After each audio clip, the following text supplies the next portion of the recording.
We move on now to the immigration crackdown. Venezuela is set to resume accepting U.S. deportation flights. This is after the Trump administration sent hundreds of Venezuelans to a notorious prison in El Salvador, and as the administration remains locked in a standoff with a federal judge over the issue. Here's ABC's senior White House correspondent, Selena Wang. Tonight, Venezuela resumes accepting U.S. deportation flights, reversing course after the Trump administration invoked a wartime law from 1798 to deport hundreds of Venezuelan migrants with little or no due process. Those migrants now in a notorious prison in El Salvador. Venezuela's government saying, "We will not rest until we achieve the return of all those in need and rescue our brothers kidnapped in El Salvador." Those planes landed in El Salvador despite federal Judge Boasberg ordering them to turn around. The judge warning there will be consequences if he finds the Trump administration violated his order. But Trump's border czar Tom Homan defiant. I don't care what that judge thinks as far as this case. We're going to continue to arrest public safety threats.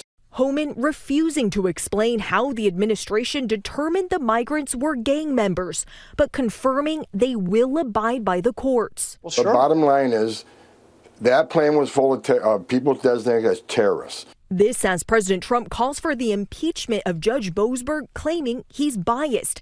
The administration will be in court on Monday to try and throw him off the case. Trump sharing this photo of Judge Boasberg with former second gentleman Doug Emhoff at a mock trial in 2022 with the caption, "Such a conflict of interest." But it's not unusual for judges to be with politicians at civic education events. And Trump himself was recently photographed with sitting Supreme Court Justice Neil Gorsuch in the Oval Office. As Republicans line up behind Trump, Democrats attempt to fight back. Leading the charge, 83-year-old Bernie Sanders and Representative Alexandria Ocasio-Cortez. We're not going to let you undermine the democracy that men and women in this country have fought and died for. The pair drawing tens of thousands at rallies in Arizona and Colorado. Sanders speaking exclusively to our John Carl. And we're not going to sit back and allow him to form an authoritarian form of society, undermining the Constitution, freedom of speech, freedom of assembly.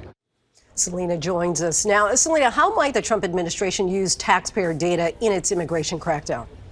Well, Linsey, sources tell us that the IRS is getting close to reaching an agreement with Immigration and Customs Enforcement to share data. So this would allow immigration officials to use sensitive taxpayer data to confirm the names and addresses of suspected undocumented immigrants. Linsey? All right, Selena for us from the White House. Thanks so much.